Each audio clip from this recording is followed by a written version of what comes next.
Good afternoon, everyone. I'd like to call this meeting to order. My name is Nathan Cooper. I'm the MLA for the outstanding constituency of Old Stidsbury Three Hills, the Speaker of the Legislative Assembly of Alberta, and the Chair of this committee. I'd like to begin by asking members joining us at the committee table to introduce themselves for the record. That also includes others who have joined us at the table today.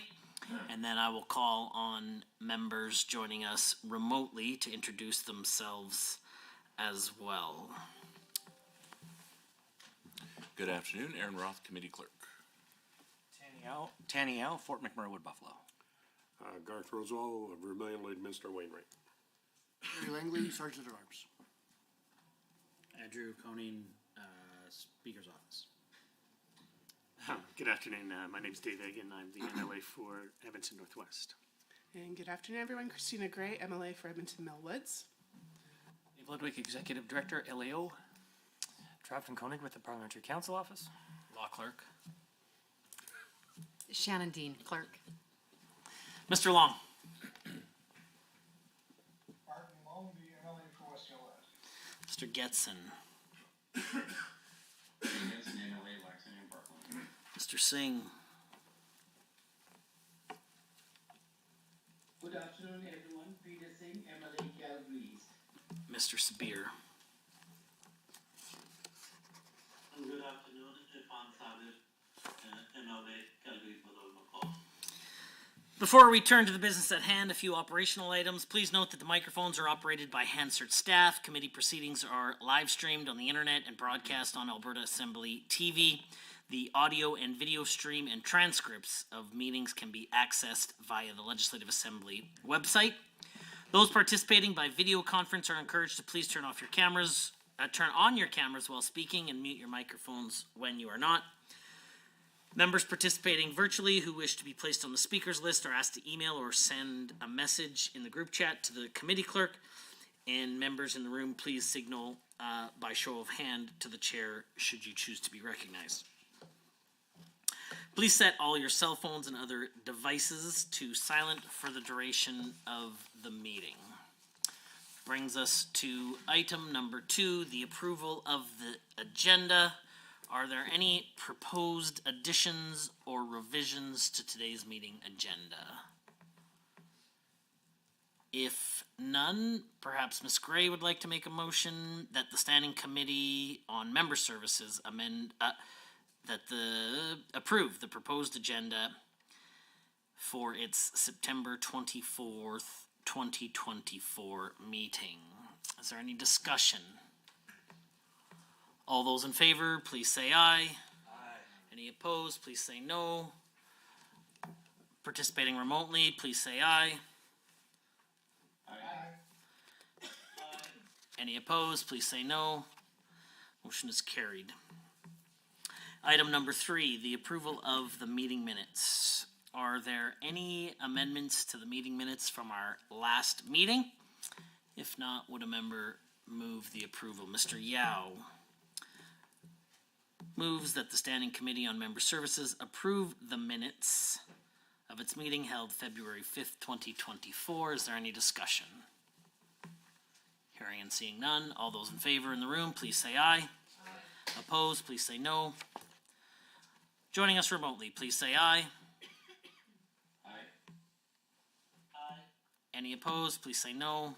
Motion is carried and so ordered. Members, that brings us to item number 4, the interim report number 2 of the Members' Compensation, Benefits, and Allowance Review Subcommittee. The Members' Compensation, Benefits, and Allowance Review Committee has provided the committee with a second interim report. Members will recall that at our January 29th, 2024 meeting, the committee passed a motion to extend the deadline to report back to the committee to September 30th, 2024. Since that time, the subcommittee has received additional information and in its report to the committee is requesting additional time to deliberate and make recommendations. Are there any questions, comments with respect to that? If there is none, I would be happy to hear a motion to accept the subcommittee's recommendation to extend reporting deadline to February 15th, 2025. Mr. Ro- Okay, Garth beat you to it, but that's fine. Is there any discussion, comments, concerns with respect to the motion as proposed by Mr. Rosewell?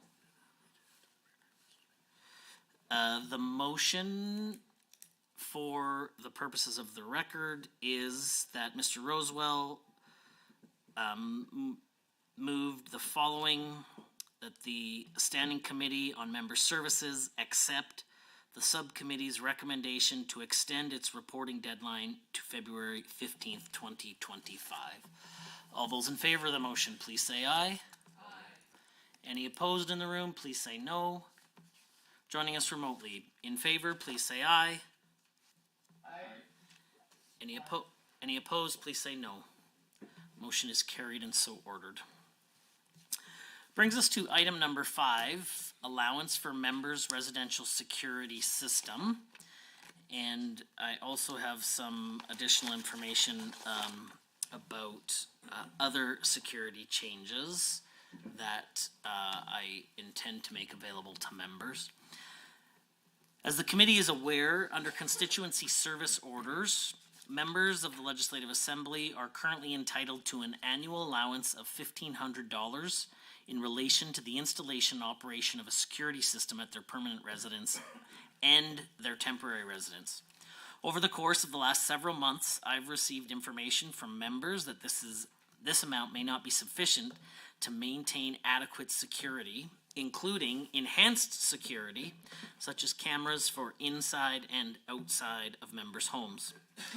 Therefore, I have directed the LAO administration to make available an additional $1,000 to all members in support of purchasing, installing, and maintaining security systems at their permanent residence for the balance of this fiscal year. I will also be making available to members a personal safety device should they wish to avail themselves of this option. I'll be sending a memo to members later this week to provide more details. The funds to cover both of these items will come from the MLA administration budget. This is a change from previous years where those costs would have been taken from an MSA or your member services allowance, but this change and in subsequent years, these funds will be covered from MLA administration. To ensure these changes are permanent, a draft amending order to the Member Services Committee was distributed to the committee members last week.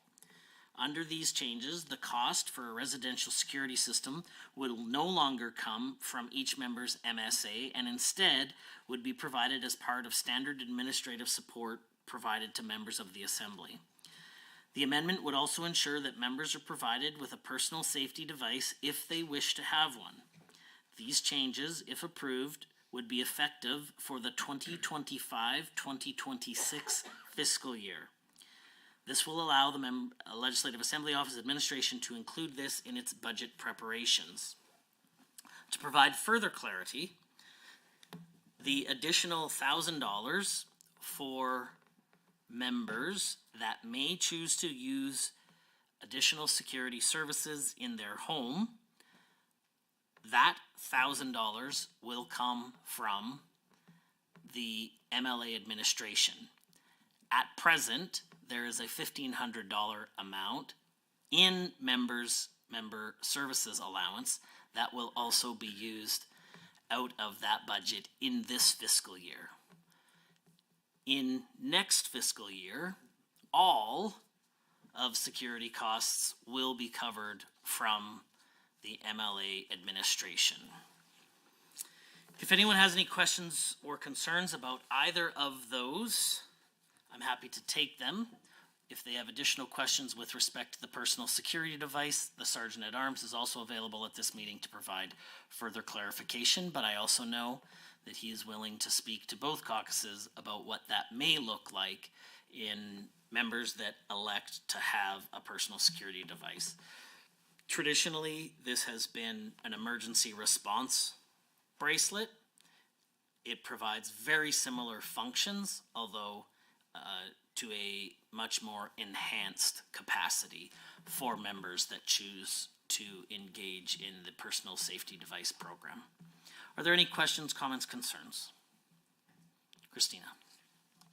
Thank you.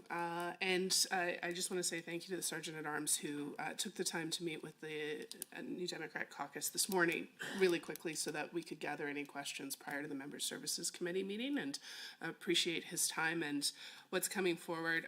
This is more just a comment because the personal safety device will be approved through your office, but we understand under the current thoughts that the device would need to be an Apple device, and from our caucus we know there are multiple people who use only Android devices, and so just wanting to put forward that thought that we wouldn't want the type of technology to be a barrier for this type of personal safety, if that can be considered going forward. Certainly, we can take these sorts of challenges into considerations. They don't. I understand that they can operate independently from other technologies. So at present, it is an Apple product, but it is additional software that is utilized for the Apple product for the actual monitoring of a number of geography, personal issues.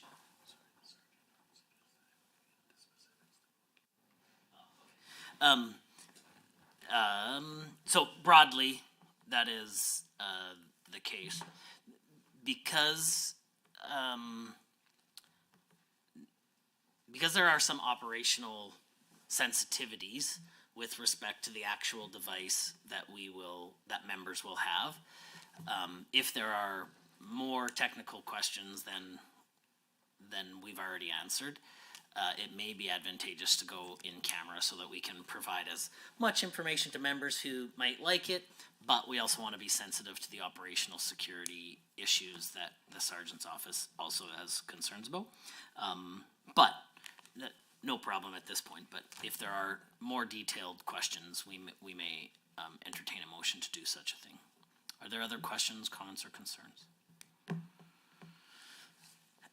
Excellent.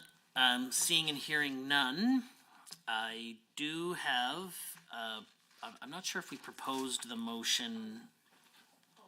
Yeah, go ahead. If I may make a motion to go in camera to talk about the personal security devices, I hope I haven't missed my opportunity. Sure, that's fine. Yeah. The Honourable Member Gray has proposed a motion to move in camera to speak about personal security devices. And in the motion, perhaps she might be willing to include the Sergeant at Arms and the Speaker's Office personnel, so that they, or even the staff at the table. Yes. Okay. Excellent. For the purposes of this in-camera session, any questions, comments, or concerns prior to calling the question? All those in favor, please say aye. Any opposed, please say no. Online, please say aye. Any opposed, please say no. Motion is carried. Excellent. Just give it a second. Just make sure that we change.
Thank you, members. We are now back on the record, and if the committee is comfortable, there's a draft motion that reads the following: that the Standing Committee on Member Services approve the draft Administrative Services Security Amendment Order 2024 as distributed. Yes. Member Yao. Is there any further discussion, comments, questions, or concerns with respect to the motion? Hearing and seeing none. All those in favor of the motion, please say aye. Aye. Any opposed in the room, please say no. Joining us remotely, please say aye. Aye. Any opposed, please say no. Motion is carried and so ordered. That brings us to number 6, other business, of which I do not believe there is any. Item number 7, the next meeting date, I intended to be at the call of the chair. However, I will be reaching out to members of the subcommittee in the relatively short term to try to have a subcommittee meeting, quite likely early November, and depending on a number of factors, perhaps another MSC meeting late November, certainly before we rise for Christmas. But subcommittee will likely meet in the first week of the legislative session here, or first week of November. But I will circulate some dates. Is there anything else? Motion to adjourn. Mr. Yao. All those in favor, please say aye. Any opposed, please say no. Online, please say aye. Opposed? The motion is carried and so ordered. The meeting is adjourned.